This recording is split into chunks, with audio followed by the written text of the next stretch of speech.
अ, मी doctor Manjiri Karekar. आज आपण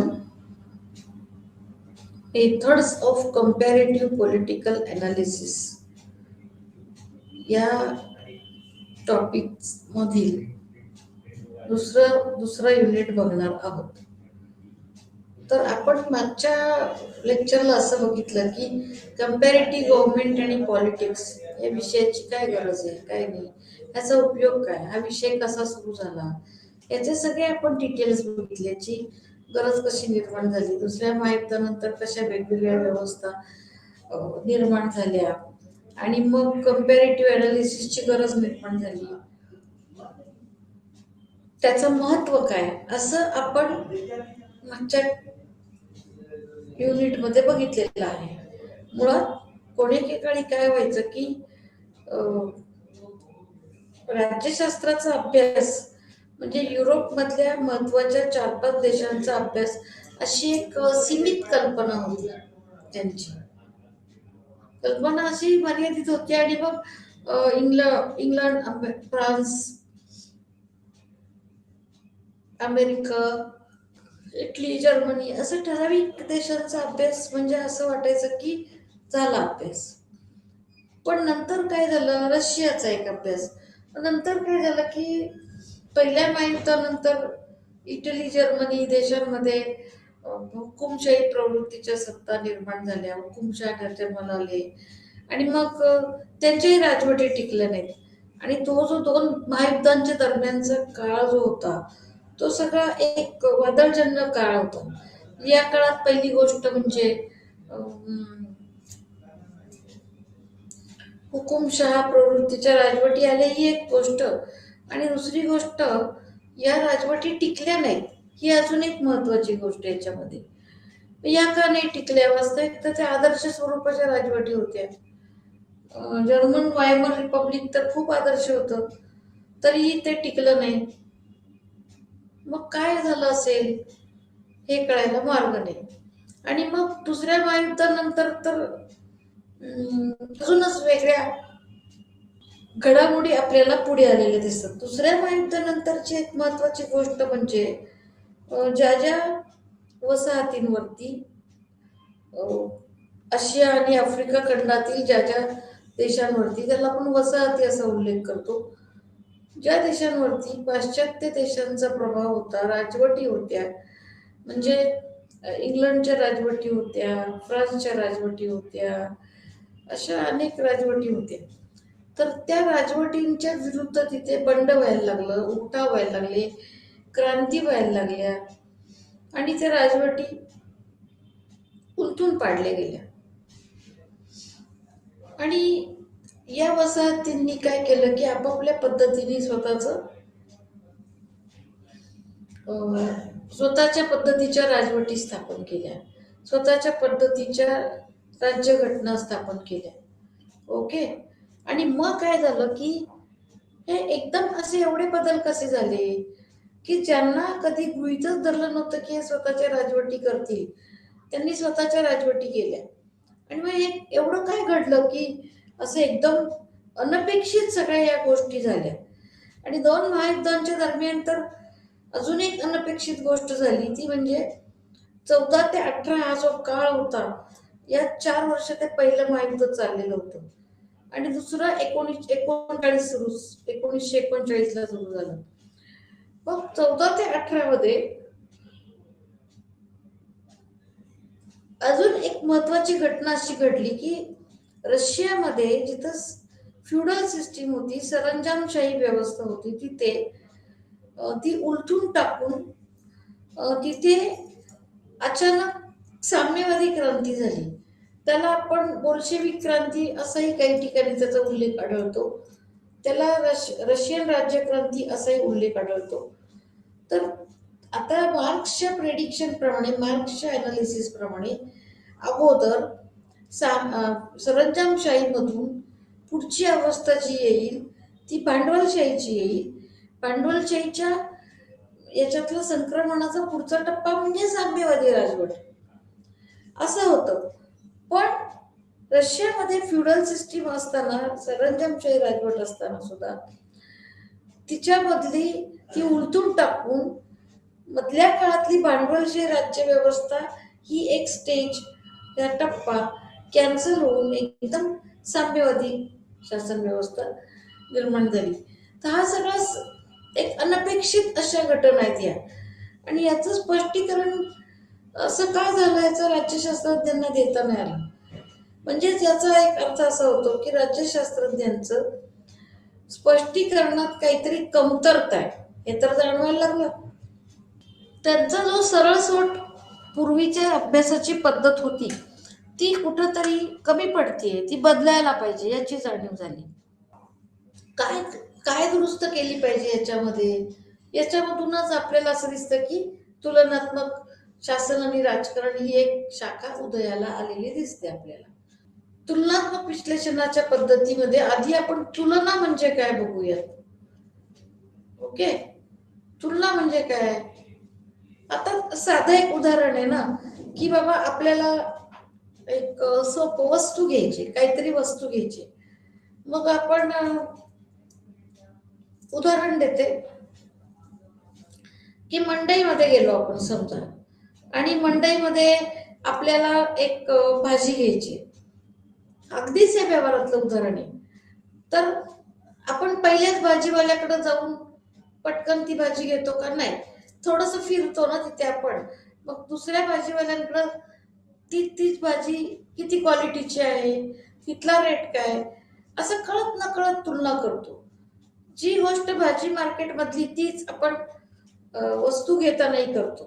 म्हणजे एक मोबाईल घ्यायचा आहे तर आपण काय करतो, वेगवेगळ्या दुकानांमध्ये जाऊन वेगवेगळ्या कंपन्यांचे मोबाईल बघतो. त्या मोबाईलमध्ये कुठली फंक्शन्स आहेत, त्याची सर्व्हिस किती, त्याचा डेटा किती, त्याची डेटा स्टोरेजची कॅपॅसिटी किती, असं अनेक पद्धतींनी तुलना करतो की नाही. आणि नंतर असंही बघतो की बाबा त्याला एकदा बॅटरी चार्ज केली की ती किती वेळ टिकते हे सुद्धा बघितलं जातं. त्याचा मोबाईल खूप चांगला आहे आणि बॅटरी बरोबर संपते. आता एखाद्या सोसायटीमध्ये काही लोक राहतात, आपण समजू की 20-25 फ्लॅट ओनर्स राहतात. पण मग गंमत काय होते की त्याच्यात सुद्धा कळत नकळत तुलना होते. म्हणजे काही फ्लॅट ओनर्सकडं कार नसेल तर ते ऑफिसला बस किंवा इतर साधनांच्या आधारे जातील, मग त्यांना थोडस लवकर निघायला लागतं. काही फ्लॅट ओनर्सकडं कार असेल ते थोडस उशिरा गेलं तरी त्यांच्या कम्फर्टने ऑफिसला पोहोचतात, आणि इतरांच्या तुलनेने थोडस लवकरही येतात. आणि ज्यांच्याकडे कार नाही ते थोडस उशिरा येतात. म्हणजे याच्यात पहिलं गोष्ट काय कळली आपल्याला, की कार असणारे आणि नसणारे यांच्यामध्ये काय फरक पडतो. कार नसणाऱ्यांचा अधिक वेळ प्रवासात जातो, अधिक वेळ वाया जातो. कार असणाऱ्यांचा वेळ वाचतो, ते त्यांच्या कम्फर्टनी जातात, त्यांच्या कम्फर्टनी येतात. लक्षात घ्या, म्हणजे साधी गोष्ट आहे. याच्यावरून सुद्धा त्या सोसायटीमध्ये पटकन 2 ग्रुप्स पडू शकतात की नाही, की कार असणारे कार नसणारे. म्हणजे याला काय म्हणतात, कंपॅरेटिव्ह, तुलनात्मक विश्लेषण. मग याच्यामध्ये आपण अशा अनेक प्रकारे या गोष्टी करू शकतो. म्हणजे तुलना ही अटळ गोष्ट आहे, नैसर्गिक गोष्ट आहे, हे लक्षात ठेवा. आणि तुलनाही करायलाच पाहिजे, कारण दोन्ही गोष्टी सेम टू सेम नसतातच, डिक्टो नसतात. त्याच्यामध्ये काही फरक असतो, प्लस मायनस पॉइंट असतात, तर ते आपल्याला बघायला लागतात. मग आता आपण याच्यामध्ये बघूयात असं की आता आपण काय बघितलं, तुलना म्हणजे काय. मग तुलना कशी करायची, कशी करायची तुलना. काहीतरी त्याला निकष असेल की नाही, तुलना करण्याला निकष असेल, काहीतरी पद्धती असेल. मग पद्धती म्हणजे काय, मेथड म्हणजे काय, थोडक्यात मेथड, पद्धत. आपण बघतोय तुलनात्मक विश्लेषणाच्या पद्धती, मेथड्स ऑफ कंपॅरेटिव्ह अनालिसिस. मग मेथड म्हणजे काय, पहिलं हे आपल्याला माहित पाहिजे की मेथड म्हणजे काय. तर पद्धत घालून देणं म्हणजे एखादा प्रोटोकॉल घालणे, रीतरिवाज घालणे, त्याला म्हणतात पद्धत. म्हणजे आपण एखादी गोष्ट समजावून घेण्यासाठी घालून दिलेली सोपी दिशा होय. सोपी सोपी रीतरिवाज होय. आता आपण याच्या एरवी सहज म्हणतो ना की बाबा अमुक तमुक गावात अमुक तमुक पद्धत आहे, अमुक तमुक घराण्यामध्ये अमुक तमुक पद्धत आहे, आणि मग पुढच्या येणाऱ्या व्यक्तीलाही आपण तेच सांगत राहतो. म्हणजे पद्धती म्हणजे रीतिरिवाज, त्या घरातले गावातले रीतिरिवाज जे असतात, जे वर्षानुवर्ष चालत आहेत, जे वर्षानुवर्ष आणि या पिढीकडून त्या पिढीकडे ट्रान्सफर होतात, त्याला आपण म्हणतो पद्धती. म्हणजे पद्धती म्हणजे हे थोडक्यामध्ये प्रॅक्टिस काय आहे तिथे, ती काय कशाची रीतिरिवाज आहेत ते. मग पद्धती समजून घेण्यासाठी एक काहीतरी आखून दिलेला मार्ग असतो, तो म्हणजे पद्धती. आता याच्यात एक असं लक्षात घ्या की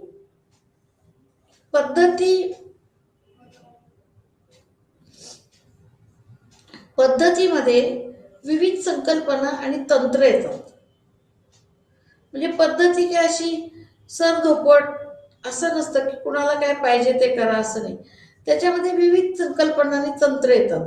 म्हणजे एखादी गोष्टीविषयीच्या आयडियाज काय आहेत ते करायला पाहिजे, ते कल्पना काय आहेत, त्याचा उपयोग काय, त्याची व्यावहारिकता काय, आणि तंत्र म्हणजे ह्या गोष्टी कशा करायच्या, टेक्निक्स असतात.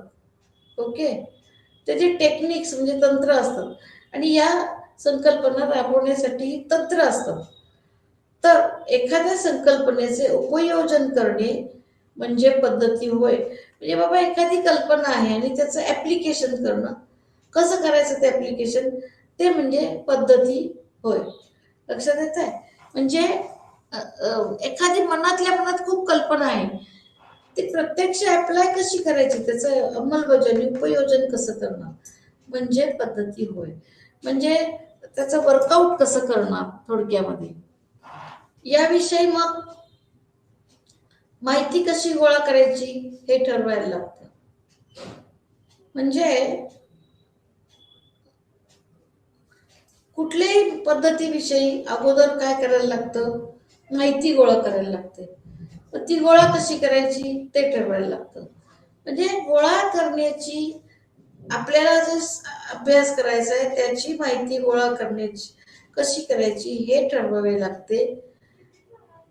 यालाच पद्धती असे म्हणतात. बऱ्याच संशोधकांनी अशा शास्त्रीय पद्धतीचा विचार केला नाहीये असं दिसतं.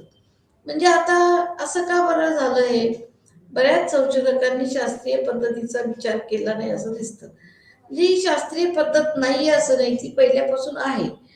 पण होतं काय की त्याचा वापर बरेचसे संशोधक करत नाही असं दिसतंय. विशेषतः सामाजिक शास्त्रामध्ये संशोधनाचं जे अंग आहे ते थोडंसं कमी आहे, आणि अनेक शास्त्रज्ञ त्यांना त्यांना हवे त्या गोष्टी लिहून ठेवत असतात. त्यात शास्त्रीयता किती, त्यात काही पद्धत पाळली की नाही, प्रोटोकॉल पाळला की नाही हे बघितलं जात नाही. आणि एक लक्षात घ्या, आणि बऱ्याच संशोधकांनी काय केलं, मग शास्त्रीय पद्धतीचा विचारच केला नाही असं दिसतं. मग केलं काय त्यांनी नक्की, तर शास्त्रीय पद्धत वगैरे फार पुढच्या गोष्टी येतो. त्यांना एवढं माहिती नाही की अशी शास्त्रीय पद्धत असते, हे असते ते असते. समजा त्यांच्या मनात एखादा विचार आला, ते लिहून ठेवायचे आणि त्यालाच म्हणायचे की आम्ही नवीन संशोधन केलं. म्हणजे शास्त्रीय पद्धत तुलनात्मक पद्धत असते, त्यांना फारसं काही माहीत नव्हतं. म्हणूनच आपल्याला काय दिसतं की पूर्वीच्या काळी सगळ्यांनी आपापले विचार लिहून ठेवलेले आहेत, आणि म्हणून आपला जो राज्यशास्त्राचा अभ्यास आहे तो मेनली विचारांचा अभ्यास, विचार पद्धतींचा अभ्यास असा होतो. म्हणजे राज्यशास्त्रामध्ये शास्त्रीय अभ्यास हा खूप कमीपेक्षा तो विचारांचाच अभ्यास जास्त आहे. आणि म्हणून आपल्याला दिसतं वेस्टर्न थॉट्स, इंडियन थॉट्स, अमके थॉट, तमके थॉट. याचं कारण त्यांना जे वाटलं ते त्यांनी विचार लिहून ठेवले, विचार त्यांनी हे केले, मांडले, आणि त्यालाच आपण म्हणतो की विचार मांडले. म्हणजे याच्यामध्ये गंमत आहे, राज्यशास्त्रज्ञांना, संशोधकांना काही शास्त्रीय पद्धतीने विचार करता येतो हे माहितीच नव्हते आणि याच्यातूनच कुठेतरी तुलनात्मक विश्लेषण पद्धतीची गरज निर्माण झाली आणि कुठेतरी एक कॉमन प्लॅटफॉर्म पाहिजे, कॉमन वैचारिक पाया पाहिजे, अशा अर्थाने हा विचार द्यायला आला. म्हणजे हा विचार आला साधारण दुसऱ्या महायुद्धानंतर. त्याच्या पूर्वीची अवस्था अशी होती की असा काही विचार सुद्धा त्यावेळेला नव्हता. फक्त काय कळायचं की आपलं काहीतरी चुकतंय आणि ह्याच्यात बदल केला पाहिजे आणि तो कसा केला पाहिजे हे तर काही त्यांना कळत नव्हतं. तुलनात्मक अभ्यास पद्धती म्हणजे काय हे थोडंसं आपण बघूयात. म्हणजे तुलना का करायची, इथं क्वेश्चन मार्क आहे. का करायची तुलना? तर तुलना केल्यामुळे काय होतं की दोन गोष्टीत काय फरक आहे, त्यात साम्य काय आहे, भेद काय आहे, मग त्याचे फायदे काय. एखाद्या बाबतीत जर जास्त चांगल्या गोष्टी होत असतील तर तिकडच्या कल्पना आपण दुसऱ्या सिस्टीम मध्ये राबवू शकतो आणि म्हणून तुलना करणे गरजेचं आहे. अमेरिकन राज्यशास्त्रज्ञ जेम्स कोलमन याच्या मते जोपर्यंत व्यक्ती तुलना करत नाही तोपर्यंत ती शास्त्रीय असू शकत नाही. म्हणजे ती तिथं तुलनात्मक अभ्यास करणारी असेल तर आपण तिला म्हणतो की शास्त्रीय विचार आहे त्यांचे आणि शास्त्रीय पद्धतीने करतात ते. भौतिक शास्त्रामध्ये प्रयोगशाळेत प्रयोग करता येतात. भौतिकशास्त्रात, रसायनशास्त्रात पण प्रयोग करता येतात, जीवशास्त्रात सुद्धा प्रयोग करता येतात. म्हणजे ही जी सगळी खरोखर सायन्स फॅकल्टी असं म्हणता येईल. म्हणजे भौतिकशास्त्र, केमिकल सायन्सेस, अशी जी सगळी सायन्सेस याच्यामध्ये लॅबोरेटरीमध्ये प्रयोग करणं शक्य आहे. पण सामाजिक शास्त्रामध्ये प्रयोग करणं अवघड आहे. आता एक बघा, भौतिकशास्त्र म्हणा, रसायनशास्त्र किंवा इतर यांना स्वतःच्या प्रयोगशाळा असतात आणि तिथे मुलं भौतिकशास्त्रामध्ये आता आपण बघणार आहोत की मूल्य हे असतं काय बरं, परिमाण असतं. त्या परिमाणाचा आधार घेऊन प्रयोग करता येतात, तुलना करता येतात. पण तशी परिमाणं सामाजिक शास्त्रांमध्ये नाहीये. म्हणजे आता भौतिक शास्त्रामध्ये आकारमान हे एक परिमाण आहे, उष्णता हे एक परिमाण आहे, अशी वेगवेगळी परिमाण आहेत. वजन हे एक परिमाण आहे. म्हणजे उष्णता दिलं की वायूचं वजन कमी होतं, हलका होतो, प्रसरण पावतो, असे प्रयोग करता येतात की नाही आपल्याला. तसे सामाजिक शास्त्रात नाही करतायत. कारण सामाजिक शास्त्रामध्ये मुख्य केंद्रबिंदू हा माणूस आहे. पण तुम्ही सांगा की माणसावर कसे काय प्रयोग करणार प्रयोगशाळेमध्ये? माणसाला प्रयोगशाळेत नेऊन प्रयोग करता येतील का? नाही. कारण मनुष्य सतत हालचाल करणारा सजीव प्राणी आहे. बरं, माणसाच्या भावना किंवा इतर गोष्टी या नियंत्रित करता येत नाहीत, मग प्रयोगशाळेत त्याच्यावर प्रयोग करता येत नाही. त्याच्यामुळे होतं काय की सामाजिक शास्त्राला अशा मर्यादा पडतात. हा एक महत्वाचा मुद्दा लक्षात घ्या की सामाजिक शास्त्रांच्या ज्या मर्यादा आहेत त्या केवळ त्याच्यामध्ये लॅबोरेटरी एक्सपेरिमेंट्स पॉसिबल नाहीत म्हणून आहे. आता लॅबोरेटरीत माणूस नेला तर भौतिक शास्त्रात जसं आकार, उष्णता या गोष्टी आपण तुलना कंट्रोल करू शकतो, तसं माणसाच्या भावना कशा कंट्रोल करणार? समजा ज्यावेळी प्रयोग सुरू झाला त्यावेळेला तो दुःखात असेल, सुखात असेल, तटस्थ असेल, या भावना कशा कंट्रोल करणार आपण? म्हणूनच सामाजिक शास्त्रांमध्ये शास्त्रीयता असू शकत नाही किंवा कमी येते, थोडीशी कमी येते. आणि म्हणून ही लोक सामाजिक शास्त्रांमध्ये कसं मोजतात एखाद्या व्यक्तीला की त्या व्यक्तीकडे प्रॉपर्टी किती आहे, घरदारा किती आहेत, जमिनी किती आहेत, सोनं नाणं किती आहेत, पैसे अडक किती आहेत, याच्यामध्ये निकष म्हणजे त्यांचे हे निकष आहेत. आणि सामाजिक शास्त्रामध्ये निकष भौतिक शास्त्रामध्ये चालत नाहीत किंवा भौतिक शास्त्रातले सामाजिक शास्त्रातनं चालत नाहीत. कारण भौतिकशास्त्र, रसायनशास्त्र ही सगळी प्युअरली सायन्स आहेत ते, आणि त्यामुळे तिकडचे निकष इकडे आणता येणार नाहीत आपल्याला. हा याच्यातला एक महत्वाचा मुद्दा तुम्ही लक्षात घ्या की आपण भौतिकशास्त्र, रसायनशास्त्र याच्यामधले सगळ्याच कल्पना इकडं राबवू शकू असं नाही. आणि ज्या कल्पना आपण राबवू शकतो त्या राबवतोच ना, त्याच्यातून काही आपण फायदे घेतो. आज आपली सामाजिक ही जी कल्पना आहे ही थोडीशी व्यापक आहे. आणि मग समाजात कसे प्रयोग करणार? समाजात नाही प्रयोग करतायत, तर आपण मग काय करतो याच्यावरती उपाय म्हणजे समाजामध्ये ज्या ज्या घटना घडतात, हो की नाही, ज्या घटना घडतात त्या घटनांच्या मागं बॅकडोर पॉलिटिक्स काय आहे, त्याचं अनौपचारिक काय पॉलिटिक्स आहे, याचा अभ्यास करून आपण या गोष्टी करत असतो.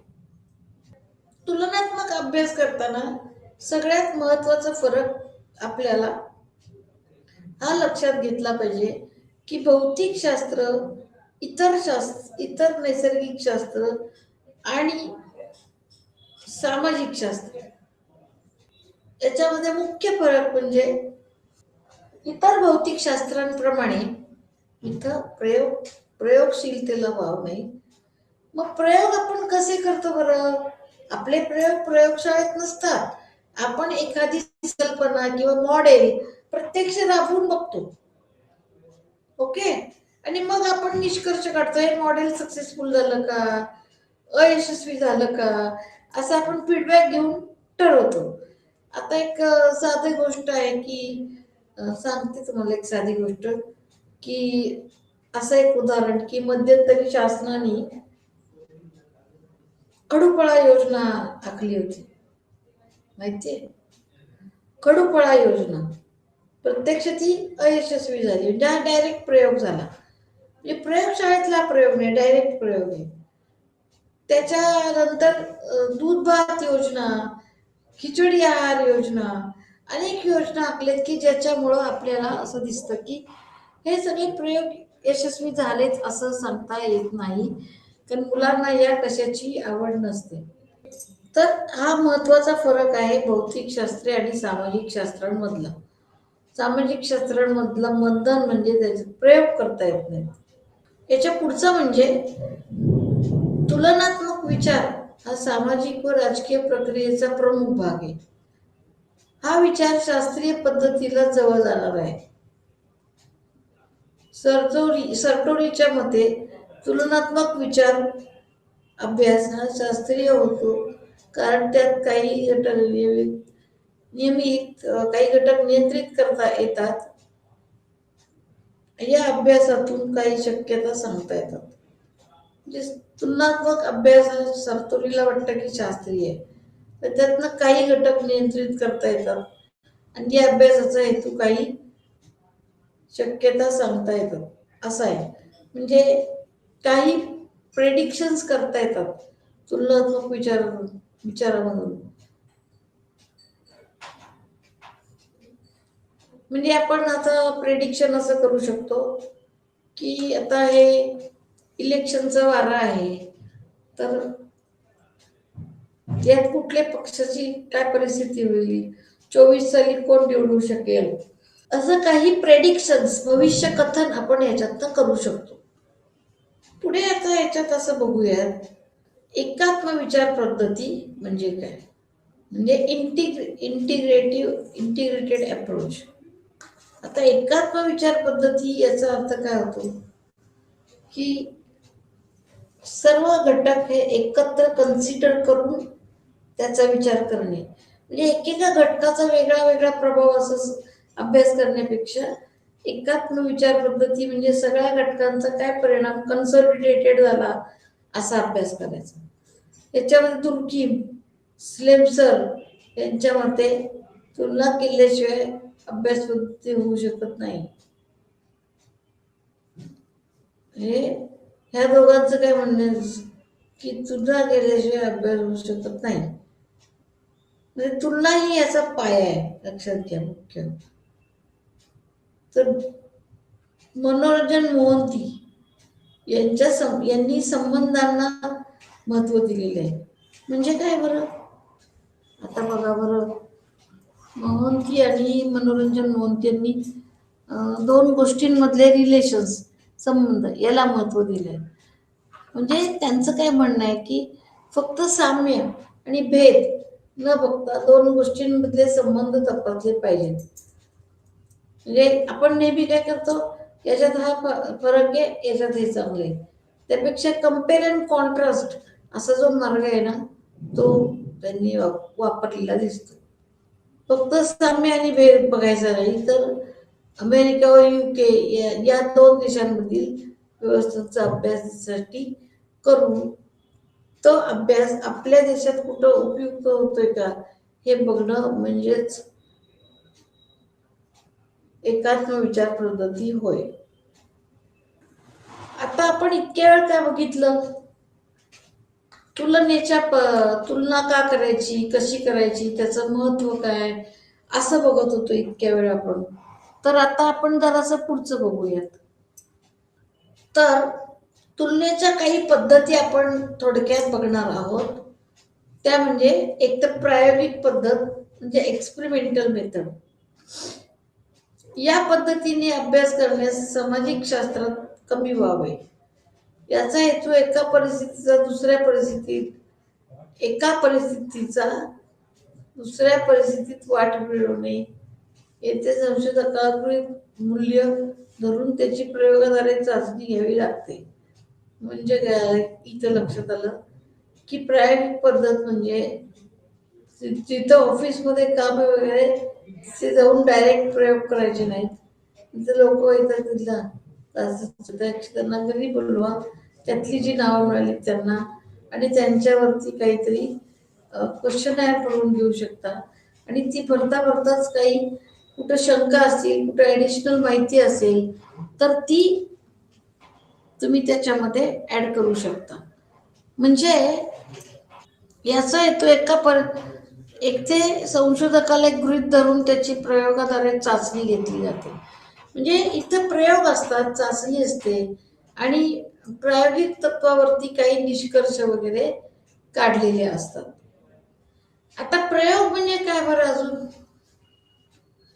एक आहे की आपण नेहमी जसं म्हणतो ना की आम्ही हा प्रयोग करून बघितला, ओके, म्हणजे हा सगळा एक्सपेरिमेंटल असतं. मग त्याचा परिणाम चांगला दिसला तरच आपण पुढे जातो. आता हे औषधांचे प्रयोग जे असतात ते सगळे कुणावर केले जातात, आधी प्राण्यांवर केले जातात.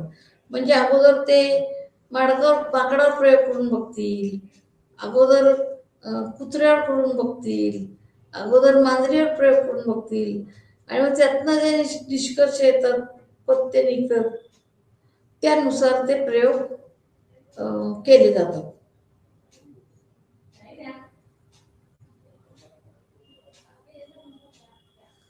आणि मग हे जे प्रयोग आहेत ह्याच्यातून निघालेले निष्कर्ष हे लाईफ लॉंग असतात, फॉरेवर असतात, आणि ते टिकायची अपेक्षा असते, कारण हे संशोधन वगैरे करून प्रयोग केलेले असतात.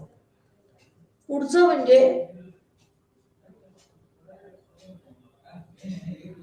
केस स्टडी म्हणजे व्यष्टी अभ्यास. केस स्टडी म्हणजे काय बरं, हे पहिल्यांदाच आपण ऐकतोय ना असं.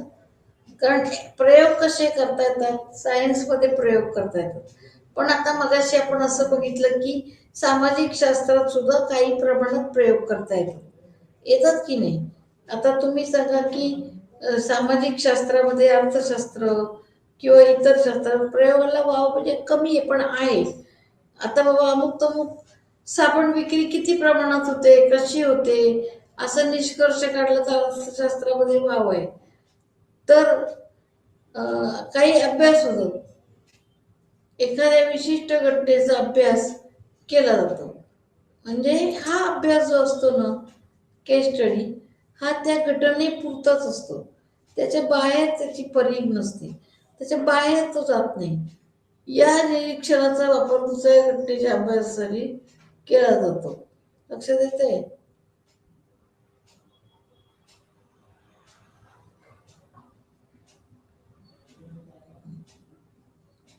म्हणजे हा जो प्रयोग आहे यातून जो काही आपल्याला डेटा मिळेल, निष्कर्ष मिळेल, त्याच्यातून आपल्याला दुसऱ्या त्या टाईपच्या दुसऱ्या घटनेचा अभ्यास त्याला त्याचा वापर होऊ शकतो आणि यातून काही सर्वसामान्य निष्कर्ष निघू शकतात. म्हणजे प्रधान ते निघू शकतात. म्हणजे उदाहरणार्थ अमेरिकन राज्यक्रांती, फ्रेंच राज्यक्रांती, रशियन राज्यक्रांती अशी उदाहरण आपण दिली. या प्रकारच्या अभ्यासात सुद्धा या एखाद्या संघटनेचा चळवळीचा अभ्यास करता येईल. म्हणजे असं आहे की केस स्टडी म्हणजे एखाद्या शेवटी कंपनीचा अभ्यास असतो किंवा एखाद्या डिपार्टमेंट पुरता अभ्यास असतो, त्याला केस स्टडी असं म्हणतात. केस स्टडी म्हणजे त्याचं जनरल ॲप्लिकेशन नसतं, तर संशोधनातल्या अनेक गोष्टींपैकी एखाद्या छोट्याशा गोष्टीवरती आपण त्याचा अभ्यास करायचा आणि त्याच्यातून जे निष्कर्ष येतात ते दुसरीकडे किती उपयोगी पडतात ते पाहायचं. ओके, म्हणजे असं आहे, शीतावरून भाताची परीक्षा असं आपण म्हणतो की नाही मराठीमध्ये, तसं आहे. म्हणजे तुम्ही थोड्या प्रमाणामध्ये केस स्टडी करून त्याच्यातून काही निष्कर्ष जनरलाइज करता येतात. आणि केस स्टडी सुद्धा महत्वाचं आहे. केस स्टडीमध्ये काय होतं माहिती आहे का, की एका विशिष्ट म्हणजे अमेरिकन राज्यक्रांतीचा अभ्यास, फ्रेंच राज्यक्रांतीचा अभ्यास, रशियन राज्यक्रांतीचा अभ्यास, या प्रकारच्या अभ्यासात एखाद्या संघटनेचा चळवळीचा अभ्यास करता येतो. म्हणजे केस स्टडी हा रिस्ट्रिक्टेड टू पर्टिक्युलर थिंग असं असतो. केस स्टडी असा व्यापक नसतो. त्याचं कसं आहे की एखाद्या घटनेचा अभ्यास करायचा किंवा घटना तर झापडं बांधल्यासारखा तो तेवढाच अभ्यास करतो आणि मग त्यातनं मिळालेले निष्कर्ष दुसरीकडे कुठं उपयोगी पडतात का असं पाहिलं जातं. तर वेगवेगळे आपल्याकडे राज्यक्रांती झाल्या, त्यांचाही एक राज्यक्रांतीचा आपल्याला अभ्यास करता येईल आणि त्याच्यामध्ये सुद्धा आपल्याला असं आहे की खूप काही माहीत असेल असं नाहीये. जर तो विषय निवडला समजा, तर एखाद्या महिन्याभरात सुद्धा तुम्ही तो अभ्यास करू शकता आणि देऊ शकता. तर आता केस स्टडीमध्ये मी तुम्हाला असं सांगितलं की विशिष्ट घटनेचा अभ्यास केला जातो, यातनं एका निरीक्षणाचा वापर दुसऱ्या घटनेच्या अभ्यासासाठी केला जातो. आता अजून एक बघते, बघूयात या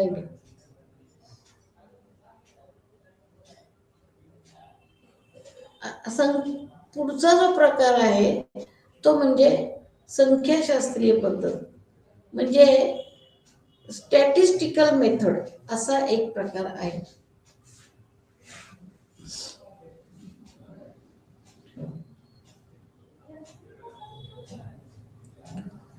आता तुम्हाला जरा आश्चर्य असं वाटेल की राज्यशास्त्रामध्ये स्टॅटिस्टिक्सचा वापर कसा केला गेला, संख्याशास्त्राचा आपला काय संबंध आहे, हे नैसर्गिकरित्या वाटणं सोपं आहे. कारण आपण जो अभ्यास करतो तो माणसांचा करतो, समाजाचा करतो, माणसाचं राजकीय वर्तन, सामाजिक वर्तन याचा अभ्यास करतो. मग संख्याशास्त्राचा वापर कसा करता येईल हे लक्षात घ्या. गुणात्मक पद्धतीने संख्या अभ्यास करण्यासाठी याचा वापर केला जातो. आता गुणात्मक म्हणजे काय, क्वांटिटेटिव्ह म्हणजे टक्केवारी काढणे, सर्वे करणे, संशोधन करणे, याच्यामध्ये सगळीकडं संख्याशास्त्र आपल्याला आढळलेलं दिसतं. मतदार वर्तन, उदाहरणार्थ लोकसंख्या वाढ, शहरीकरण, शहरीकरण, सार्वजनिक खर्च यांचा अभ्यास करता येतो. यामध्ये अनेक चलांचा समावेश केला जातो. चल असतात नेहमी अचानक, त्यांच्यावरती समावेश केला जातो. याचा अर्थ गुणात्मक म्हणजे काय, क्वांटिटेटिव्ह म्हणजे आता समजा आपण एक सर्वे घेतला संख्याशास्त्राच्या आधारे आणि त्याच्यामध्ये असा एक प्रश्न आपण गृहीत धरू. आता काही प्रश्न विचारले, त्याच्यात असा प्रश्न आहे की 24 सालच्या विधानसभा निवडणुकीत किंवा लोकसभा निवडणुकीत कुठेही तुम्ही कुणाला मत देऊ इच्छिता, आणि इथं जो प्रश्नाचं उत्तर देतो त्याचं नाव डिस्क्लोज होत नाही, ते गुप्त असतं. समजा मेजॉरिटी लोकांनी म्हणजे 80% लोकांनी असं सांगितलं की आम्ही बीजेपीला मत देऊ, समजा असं सांगितलं तर, आणि प्रत्यक्षामध्ये त्याच्या जवळपासचाच आकडा मिळाला, तर असं होतं की संख्याशास्त्रीय पद्धतीचा वापर करून आपल्याला काही निष्कर्ष मिळवता येतात. याच पद्धतीने मतदार वर्तनाचा अभ्यास केला जातो. लोकसंख्या वाढ साध्य केली जाते. शहरीकरण इत्यादींचा अभ्यास केला जातो. आता एक लक्षात घ्या की संख्याशास्त्रीय पद्धत ही नव्याने इंट्रोड्यूस झालेली पद्धत आहे राज्यशास्त्रामध्ये. कारण पूर्वी कोणी काही संख्याशास्त्राचा आधार घेतला जातच नव्हता.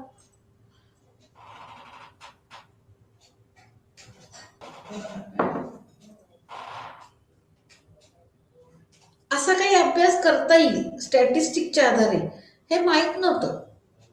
आपण मगाशी बघितलं तसं की विचार येतात ते लिहून काढणे किंवा राज्यघटनांची तुलना करणे, अशा पद्धतीने तो अभ्यास चालायचा. पण आता इलेक्शन सर्वे म्हणा किंवा मतदार वर्तन याचा सर्रास स्टॅटिस्टिकच्या आधारे वापर केला जातो. ओके, मग आता एक सांगा की स्टॅटिस्टिकच्या आधारे सकाळमध्ये रोज असतं बघा, आता एक परत की आपलं मत द्या, हो नाही प्रश्न असतात काही, त्याच्यातून ते मग दुसऱ्या दिवशी त्याचा रिझल्ट डिक्लेअर करतात. पण याच्यातून एक होतं की या पद्धतीने वेग माहिती मिळते. वेग म्हणजे अस्पष्ट, लोक होय किंवा नाही, होय किंवा नाही याच्यातून काहीच कळत नाही. तसं म्हटलं तर होय म्हणजे का हो म्हणलं हे कळत नाही, नाही तर का नाही म्हणलं ते कळत नाही. ओके, म्हणून संख्याशास्त्रीय पद्धतीचा उपयोग जरी होत असला तरी ती अनेक प्रकारे बिनकामाची आहे असं आपल्याला म्हणता येईल. कारण उपयोग होतो पण तो त्यात क्लॅरिटी म्हणजे इतके टक्के माणसं असं म्हणली, इतके टक्के माणसं तसं म्हणली, त्याच्यातून एक तो जो आशय गर्भित असतो तो तितका किती एक्सप्रेस होतो डाऊटफुल आहे. म्हणजे स्टॅटिस्टिकल मेथड तरी सुद्धा हल्ली सर्रास वापरली जाते. कारण मानवी वर्तन स्टॅटिस्टिक मध्ये नाही मोजता येत. मानवी भावना कशा मोजणार स्टॅटिस्टिक मध्ये, असे पण याला मर्यादा आहेत. पण याचा वापर हल्ली सर्रास पद्धतीने केला जातो. केंद्रित तुलना म्हणजे फोकस्ड कंपॅरिझन या सर्व अभ्यासापेक्षा राजकारणाच्या एखाद्या पैलूचा अभ्यास करण्याची क्षमता अभ्यासावरती भर दिला जातो. म्हणजे संपूर्ण अभ्यास नाही करायचा, विशिष्ट पैलूच त्याचा अभ्यास करायचा. कळलं? म्हणजे आता भारताच्या राजकारणाचा संपूर्ण अभ्यास करताना त्यात मोदी फॅक्टर काय, त्याचा परिणाम काय, मोदींपुरताच इफेक्ट असा अभ्यास करायचा. याला काय म्हणतात, फोकस्ड कंपॅरिझन. मग मोदींपुरता अभ्यास, मग इकडं जवाहरलाल नेहरूंपुरता अभ्यास, इकडं मिसेस गांधींपुरता अभ्यास, इकडं सोनिया गांधी या पैलूचा अभ्यास, असं केलं तर केंद्रित तुलना म्हणतात तसं होईल. म्हणजे केंद्रित तुलना केली तर काय होतं, कुणाचं काय चुकलं कुणाचं काय बरोबर ते ठरवलं जातं. आणि अशाच प्रकारे दोन देशाच्या विशिष्ट समस्येचा अभ्यास सुद्धा केला जातो. म्हणजे चीन आणि भारत यांच्या मध्ये एखादी समस्या कॉमन आहे, लोकसंख्या कॉमन आहे समजा, तर कोणाची लोकसंख्या जास्त काय असते, लोकांसाठी कुठला कार्यक्रम आहे, मग तो सुपर पॉवर होऊ शकतो का, अशा प्रकारे हा अभ्यास केला जातो असं लक्षात ठेवा. म्हणजे केंद्रित तुलना हा एक अभ्यासाची पद्धत आहे. फोकस्ड कंपॅरिझन म्हणजे विशिष्ट भागावरती फोकस करून तुलना करणे. ओके, याच्या पुढचा जो भाग आहे तो आहे ऐतिहासिक पद्धत. त्यामध्ये असं आहे, हिस्टॉरिकल मेथड.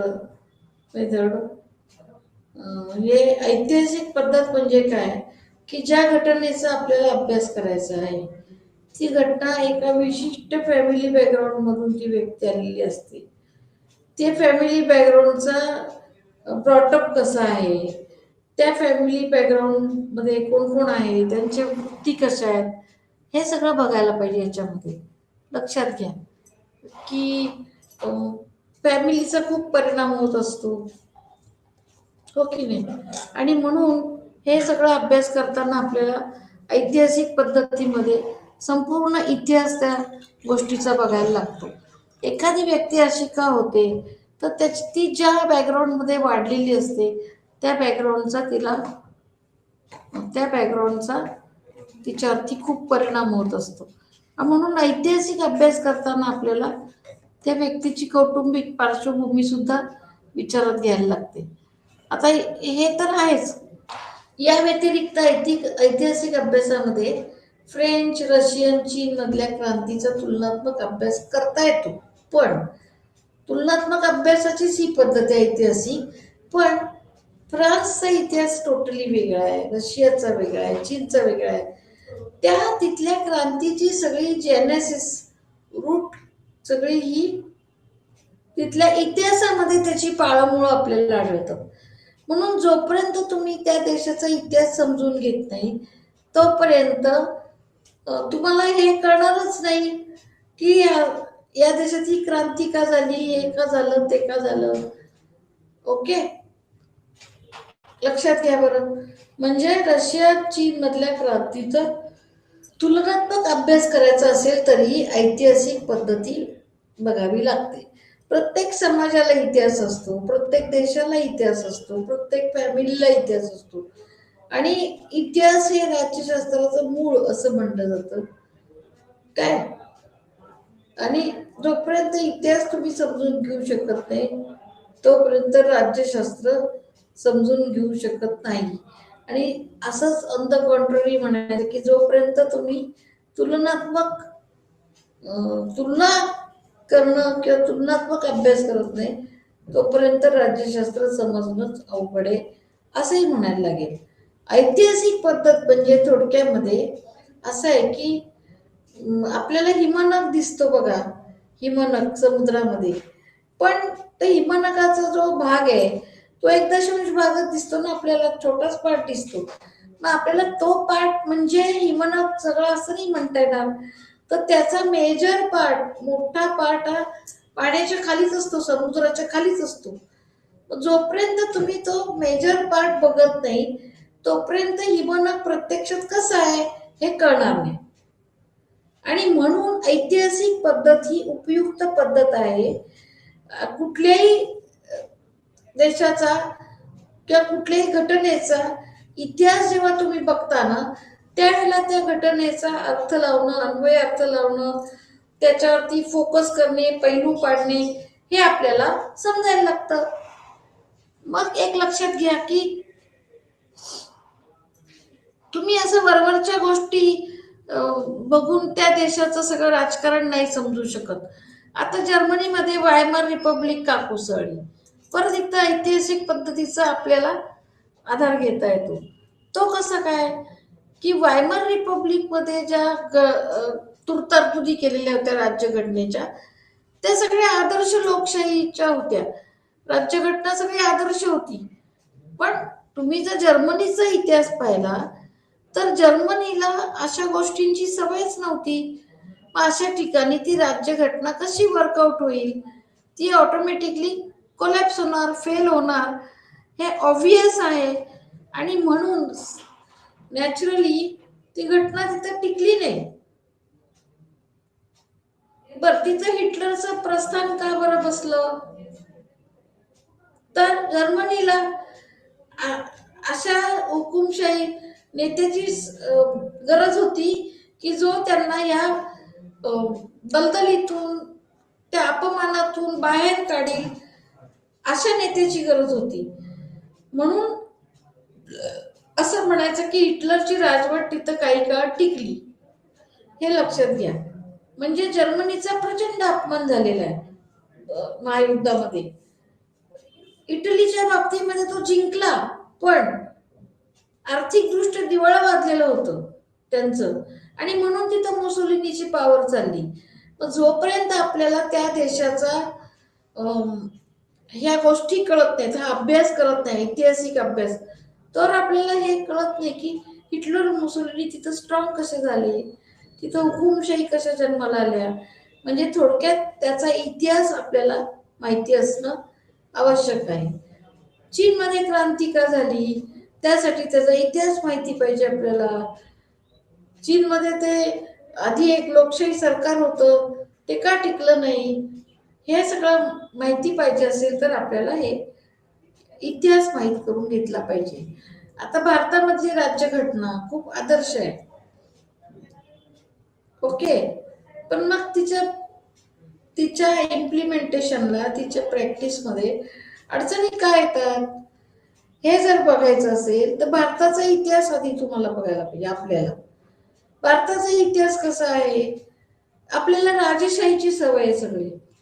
राजेशाही म्हणजे काय की आपल्याकडं तो कुठला राजाने ऑर्डर द्यायच्या, ओके, त्या ऑर्डर द्यायच्या आणि दुसऱ्याने त्या पाळायच्या. म्हणजे आपल्याला स्वतःला विचार करायची सवयच नाहीये. पण आतापर्यंत आपण राजेशाहीतून बाहेर आल्या आल्या ताबडतोब आपल्याला लोकशाहीचा डोलारा कसा झेपेल, ताबडतोब आपली राज्यघटना किती आदर्श असली तरी तिचं अंमलबजावणी कशी किती सोपी होईल का, याचे विचार आपल्याला करायला लागतात. ज्या देशामध्ये लोकशाही वृत्तीची संस्कृतीच नाहीये, तिथं तुम्ही लोकशाहीचा डोलारा रुजवायला बघताय. मग अशा ठिकाणी ती राज्यघटना कशी टिकणार, याचा विचार करायला पाहिजे. समजतंय तुम्हाला? म्हणजे बघा, प्रत्येक देशाच्या बाबतीत असं आहे, प्रत्येक देशाच्या बाबतीमध्ये त्याचा इतिहासाचा अभ्यास करायला लागतो. आणि इतिहासाचा अभ्यास केल्याशिवाय आपल्याला त्या दोन देशांच्या राजकारणाची, समाजकारणाची तुलनाच करता येणार नाही. कारण राजकारण, समाजकारण हे एकात एक हातात घालून चालणाऱ्या गोष्टी आहेत. आणि राजकारण कळायचं असेल तर समाजकारण कळलं पाहिजे, अर्थकारण कळलं पाहिजे, या गोष्टी कळल्या पाहिजेत. आणि म्हणून त्याच्यासाठी त्या देशाचा पूर्ण इतिहास माहीत पाहिजे, ओके. अमेरिकन लोक एवढे व्यावहारिक का झाले, त्याचा जर इतिहासात डोकवलं तर त्यांच्या असं लक्षात आलं की स्वतःचेच लोक, म्हणजे अमेरिकेमध्ये इंग्लिश लोकांची राजवट होती, इंग्लंडमधलेच काही लोक इकडे राज्य व्यापारी झाले ना. पण स्वतःचीच लोक स्वतःला शोषण करू शकतात, हे लक्षात आल्यामुळं काय झालं त्यांनी की ते अतिशय व्यावहारिक झाले. आणि त्यांनी सगळ्यात आधी लिखित राज्यघटना अमेरिकेची, त्याचं कारण असं की त्यांचा अलिखित राज्यघटनेवरती विश्वासच नाही, म्हणूनच लिहिली त्यांनी राज्यघटना.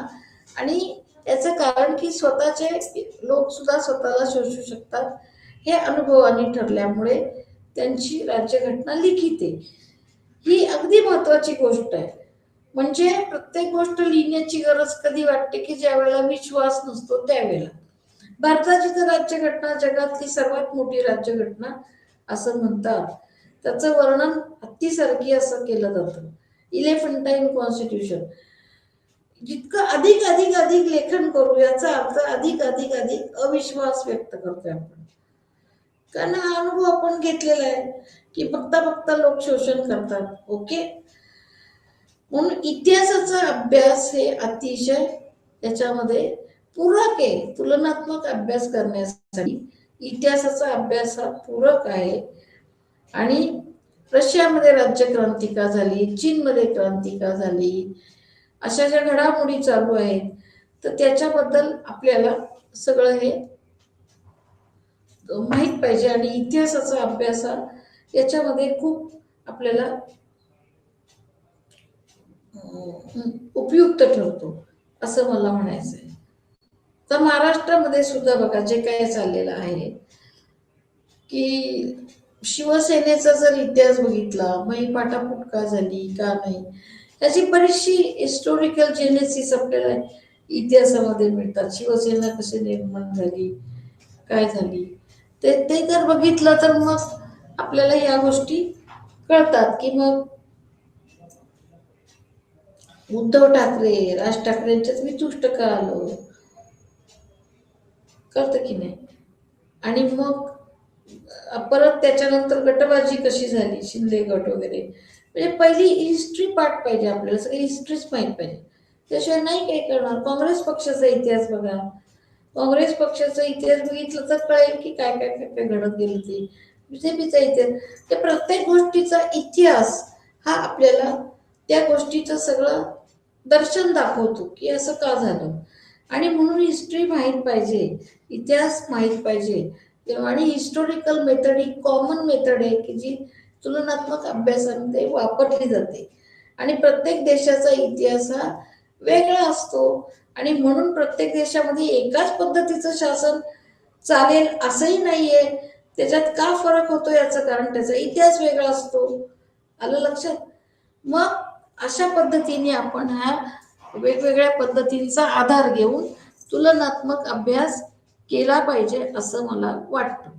आणि तुम्हाला जर असं काही वाटलं की बाबा तुलना करणं कसं आवश्यक आहे काय, तर थोडंसं मनन चिंतन करा. आणि जेव्हा तुम्ही कंपॅरिझन कॉन्ट्रास्ट अँड कम्पेअर करता, तेव्हा आपल्याला जास्त पिक्चर क्लिअर व्हायला लागतं, जास्त स्पष्ट पिक्चर होतं. आणि म्हणून आपण बघा ना, लगेच असं साधं बाजारपेठेची उदाहरणं घेतली आपण, तुलना बघतो की नाही. सफरचंद घेतानाही रशियन सफरचंद, इकडं दुसरं सफरचंद, कुठलं चवीला प्रॅक्टिसची कळतंय.